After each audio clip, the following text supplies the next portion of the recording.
In the headlines, Peter clears the air on corruption allegations controversy in the Labour Party. National Economic Council meeting to address Nigeria's living condition crisis. 2 police officers dismissed over $3,000 extortion.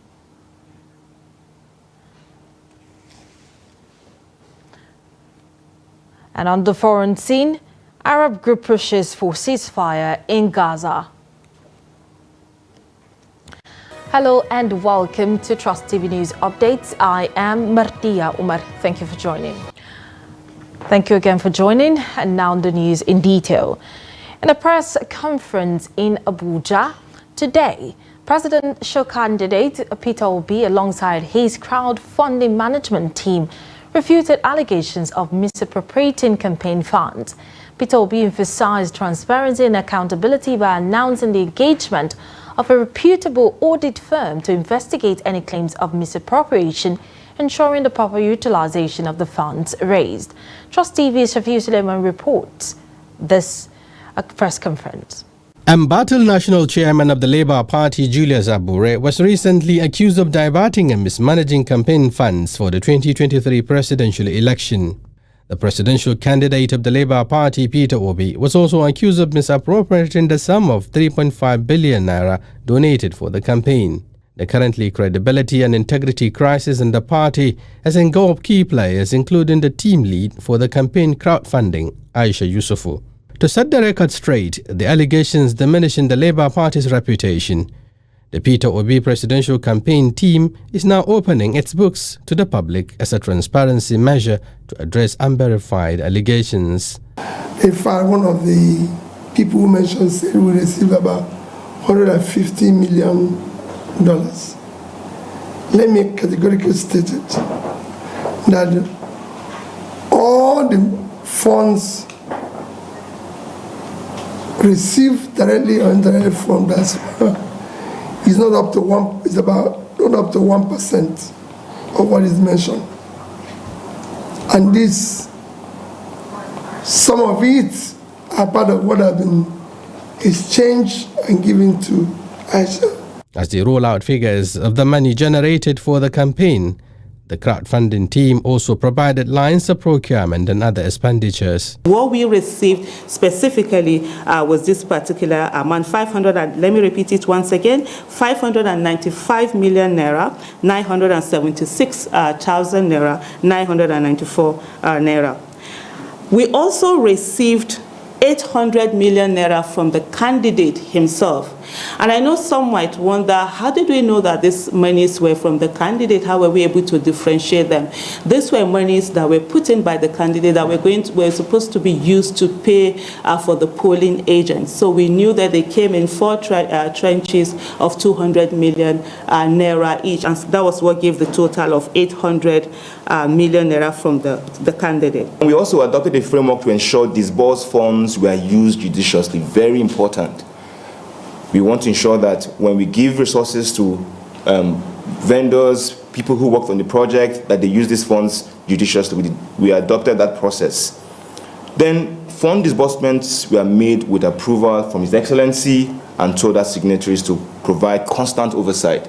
So whatever decision we took in terms of disbursing funds, we are made with the full acknowledgement of His Excellency and also signatories to the account. So no funds left the account without the approval of His Excellency. The Labour Party has been embroiled in a series of controversies since its outing in the 2023 elections. Its power struggle from within the party led to factionalization of its leadership structure. Shafiu Suleiman, Trust TV News, Abuja. The President, Bola Ahmed Tinubu, is holding a closed-door meeting with state governors at the Asa Villa, Abuja, to propose solutions to the economic crisis in the country.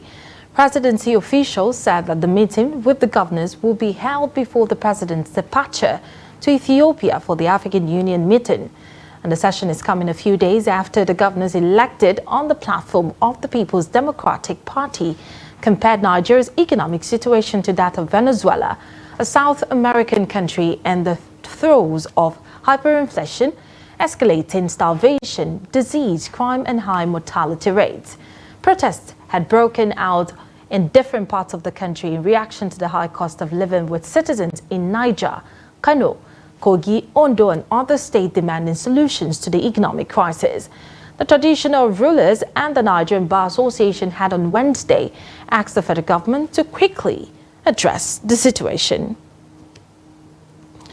And now into the House of Representatives now have urged the Federal Ministry of Works to prioritize and ensure that adequate budgetary provision is made in the 2025 budget estimates to comprehensively address the completion of the abandoned Aila Ayede Efira Road, Spur Ondo State in Ogun Waterside.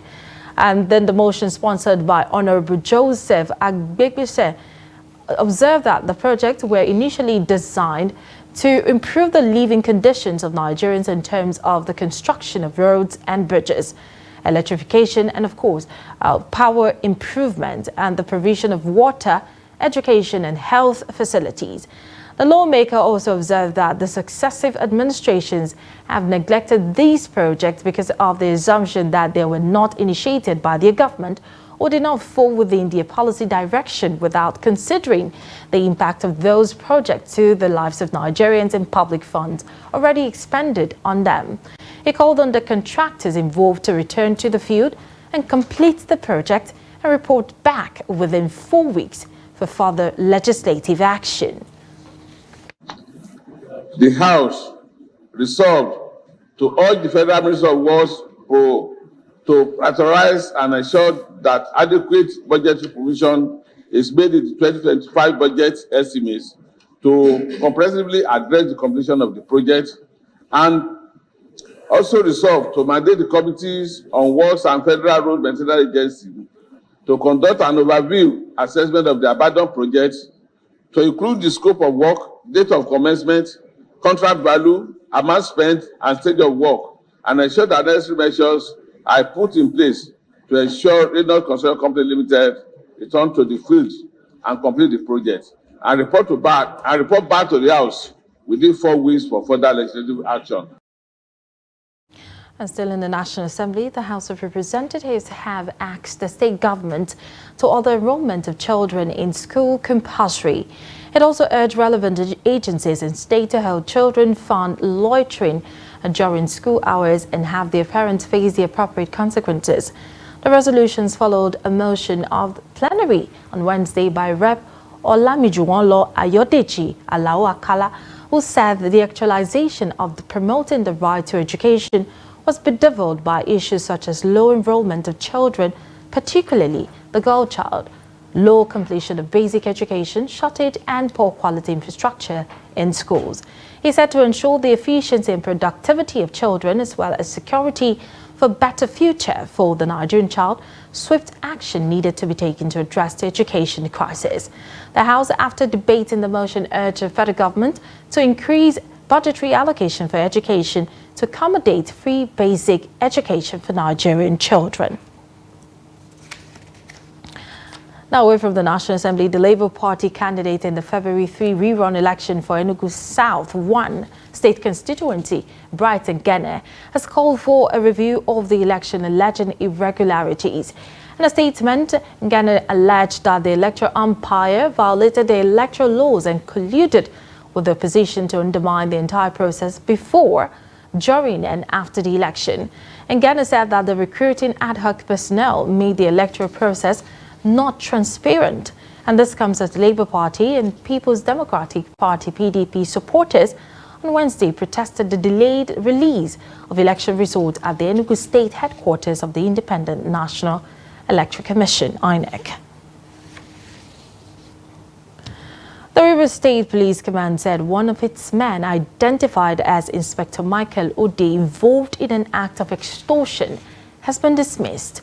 Similarly, it disclosed that 2 other operatives involved in the act have been queried and recommended for dismissal according to established procedures.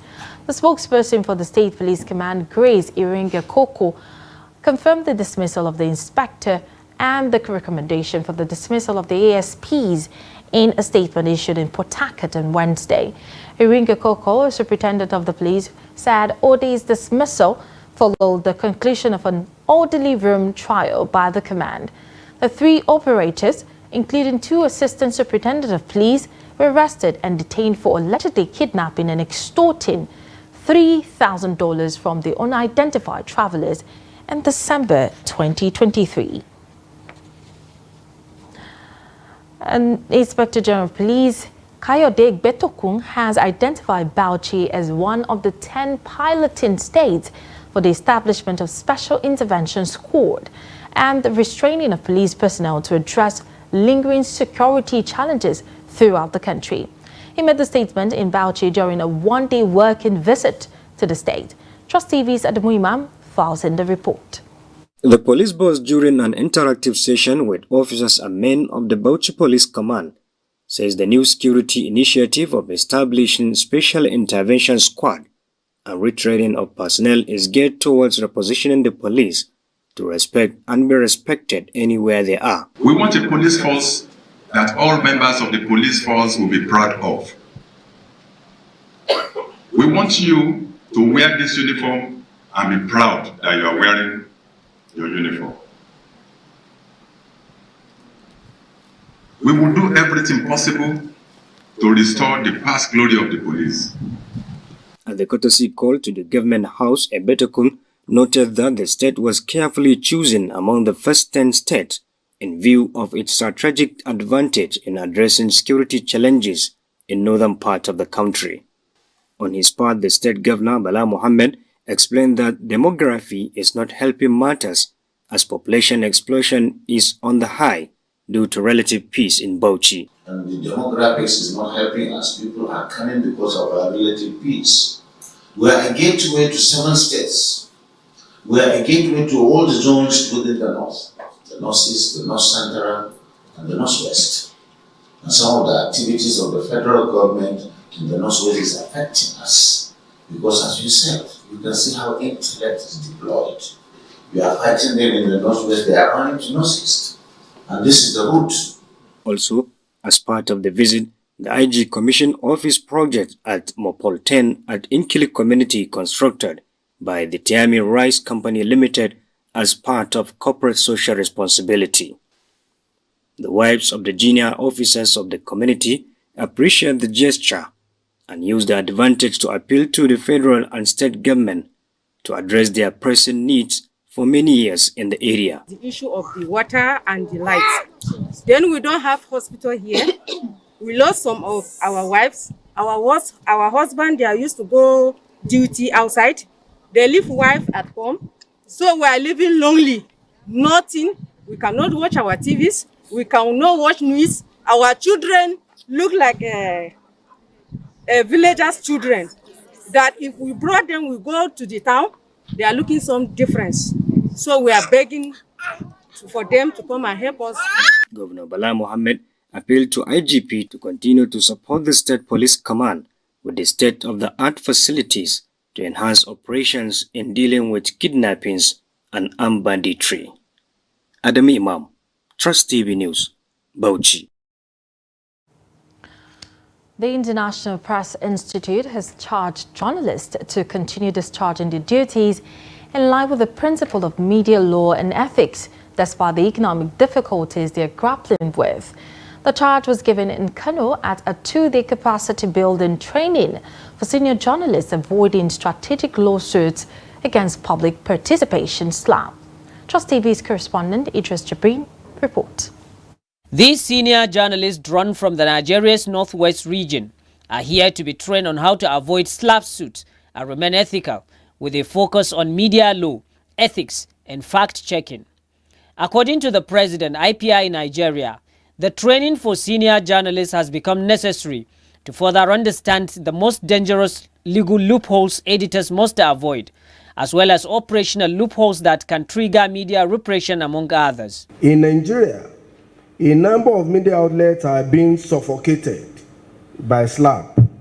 In recent times, at least 2 journalists have been convicted for criminal defamation, with 2 key independent media organizations having their bank accounts frozen and their operations disrupted as a result of lawsuits.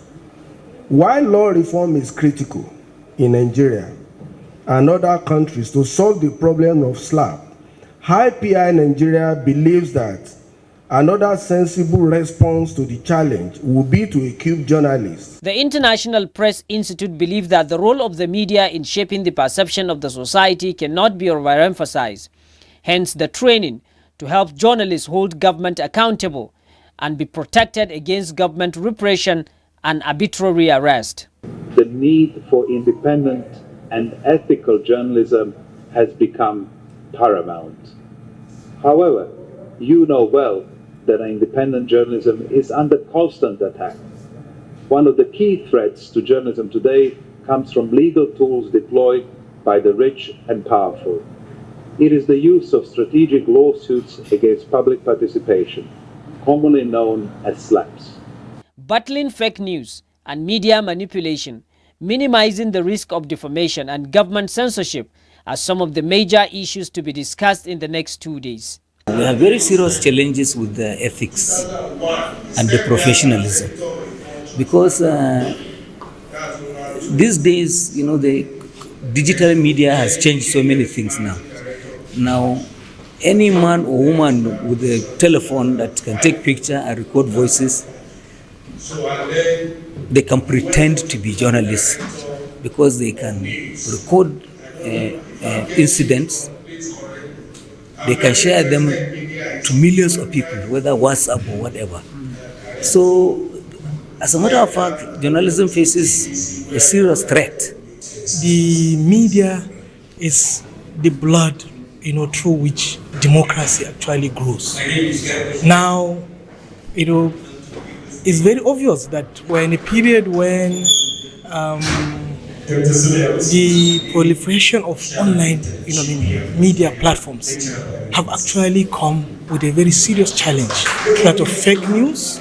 So one of the key objectives of this training is to enhance the capacity of journalists to be able to fact check, to ensure that whatever they publish is actually correct. The board chairman, IPI Nigeria, Kabiru Yusuf, who addressed the meeting virtually, stressed the need for journalists to uphold the ethics of media practice and offer policy options to address the prevalent economic difficulty in the country by holding government to account. Media scholars and several other senior journalists across the Nigeria's northwest region are attending the training. Idris Jibrin, Trust TV News, Kano. You're still watching the news updates, still to come. We'll take a look at how a migrant polythene bags vendor combines trade with vigilante role. Details of this report and more after the break. Stay with us. Helter-skelter.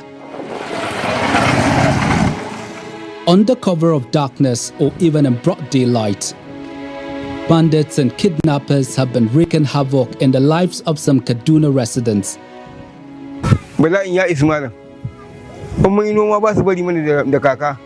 To abincin mu bai gama ba zo su cinye mana. Yanzu da abin da mu ci nema muke ba mu da shi sai an saya. We don't sleep. Sometimes we run and hide in a uncompleted or they used to pursue us. Unlike some regions, the lack of a designated IDP camp in Kaduna State leaves affected communities without government support. I don't have any information reaching me that there are particular uncompleted structures were occupied by people that are migrated from areas that are bedeviled by the security issues. What are the efforts of the government amidst this troubled state? For obvious security reasons, we cannot be able to give you details blow by blow. This is a story about the people chased away from their homes by bandits and kidnappers in Kaduna State and what the government is doing to address the humanitarian crisis.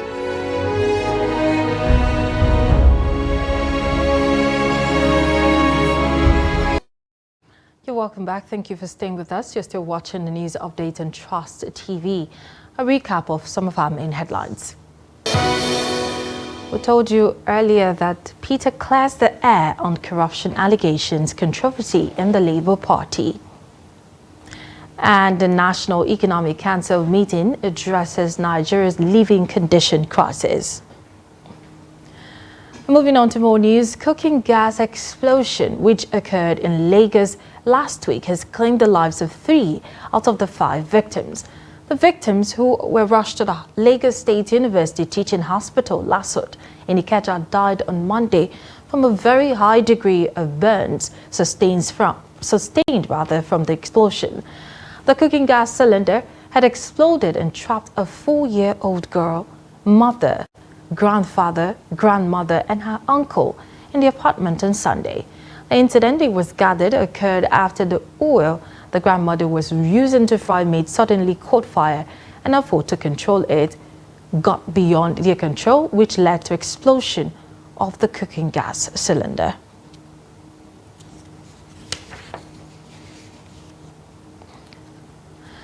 And migration in northern Nigeria, which involves the movement of people to various urban centers for greener pastures, have remained a tradition among many in the region. The tradition, which is popularly known as Chimrani in the Hausa community, makes many people settle permanently in their destination. But some of the migrants, like Umar, who is a polythene bag vendor in Gombe, are still going back to their village in Sokoto, where he's serving as a vigilante to protect the people against bandit attacks. Hassan Kohli has more on this report. As a polythene bags vendor, Umar Garba, a seasonal migrant from Gaukai Ward of Salami local government area of Sokoto State, is making a living in Gombe. Like most seasonal migrants, 37-year-old Umar said he is coming to Gombe during the dry season to earn a means of livelihood, as there is little or nothing to do in his community during this period of the year. I am a polythene bags vendor. When I come here and transact, I will be able to take care of myself while still sending money for my family too. While distributing polythene bags to small business owners and individuals, Umar is visiting his town occasionally, serving his community as vigilante to protect their village against bandits' attack. I have to go back home on several occasions for farming and most importantly to protect my village against bandits, because we are facing security issues and we must protect ourselves. The government cannot do anything to protect us as it has many issues to deal with. Like many others, Umar's journey began in search of employment opportunities, often traveling long distances to find work during dry seasons. In a world of constant change and uncertainty, Umar's story serves as a reminder of the resilience found in the human spirit. Hassan Kohli, Trust TV News, Gombe. Now on the international scene, members of the Arab group say they have massive support among United Nations Security Council members to pass a draft resolution calling for a ceasefire in Gaza. Palestinian Ambassador Riyad Mansour said that the impending Israeli military invasion of Rafah would depopulate the Gaza Strip and urge Council members to vote for the draft when it is advanced by Algeria. The U.S. ambassador to the United Nations warned last week that the proposed resolution demanding an immediate humanitarian ceasefire is putting sensitive negotiations for a prolonged humanitarian pause and release of all Israeli hostages in jeopardy.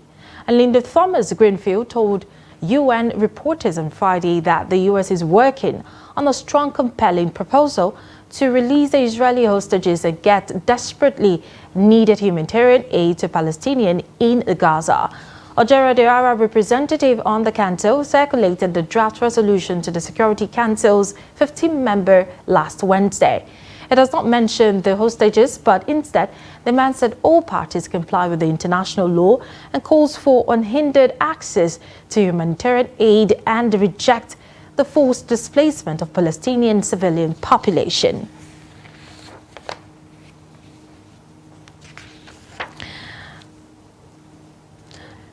And now to sports now. Head coach Isa Ladamboso has invited a total of 30 players to the Eagles camp, and Coach Boso will select the final 23 players that will fly Nigeria's flag at the African Games.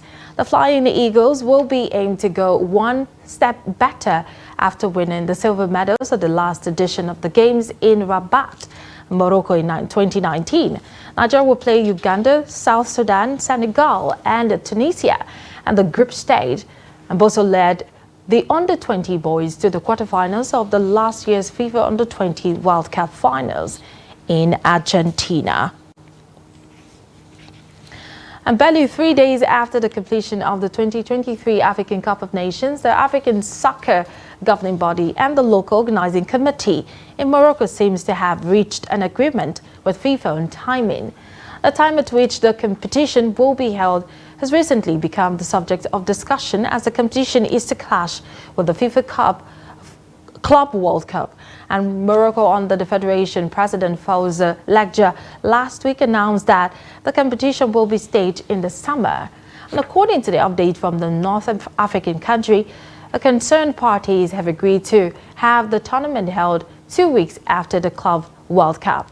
It means that the 35th edition of the African Cup of Nations will be held in August 2025. And that brings us to the end of the news update at this hour. For more news, programming and documentary, do well to follow us on all our social media platforms. I am Martia Umar. Thank you for joining.